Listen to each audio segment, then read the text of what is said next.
Саламатсыздар ма, құрметті оқушылар?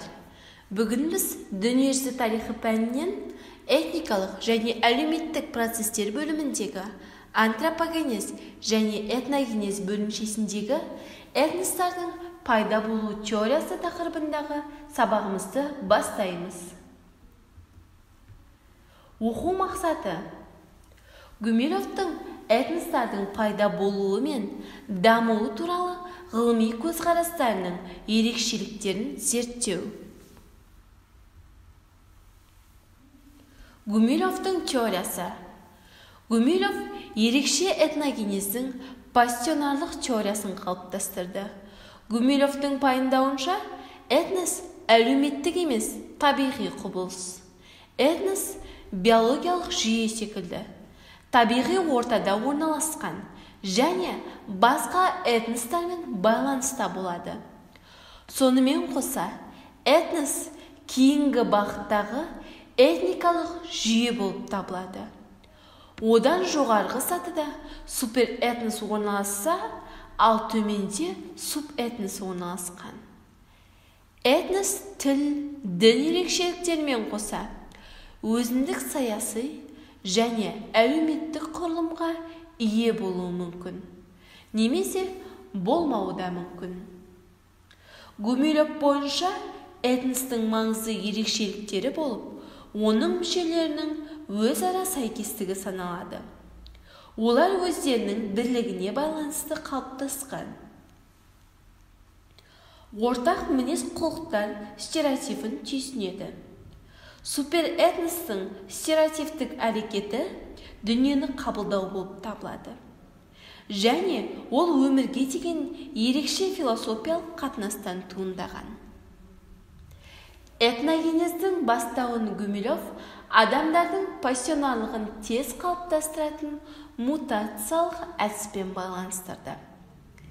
Пассионарлық басымдылыққа идеал үшін өзін құрбандыққа шалатын қуатты ерік күштің болуы, жігерлілік, әлемді өзгертуге деген ұмтылыс пен қабілет болуы керек.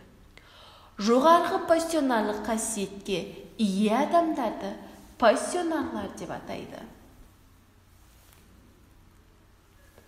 Пассионарлықтың қауымдасу көлемі белгілі деңгейден асқанда, қауым қозғалысқа еніп, көші-қон, жаулау, басқа қауымдарды ассимиляциялау әрекеттері басталады.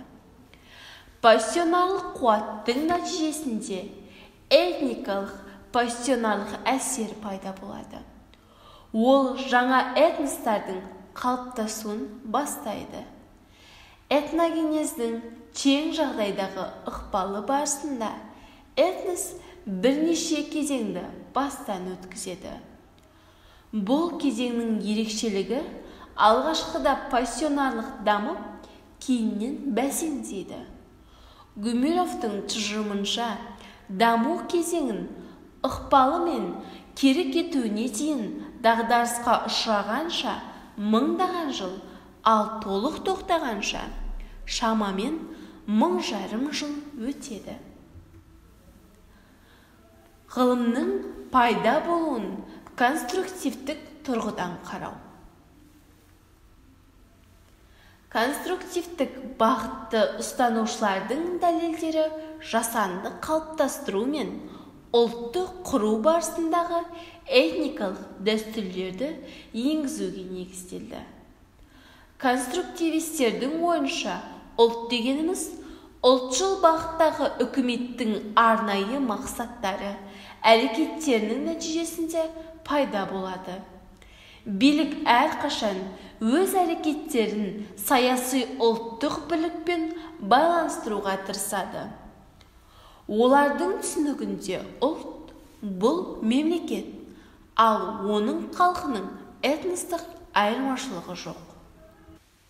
Осымен бүгінгі сабағымыз аяқталды. Келесі сабақта кездескенше сау болыңыздар.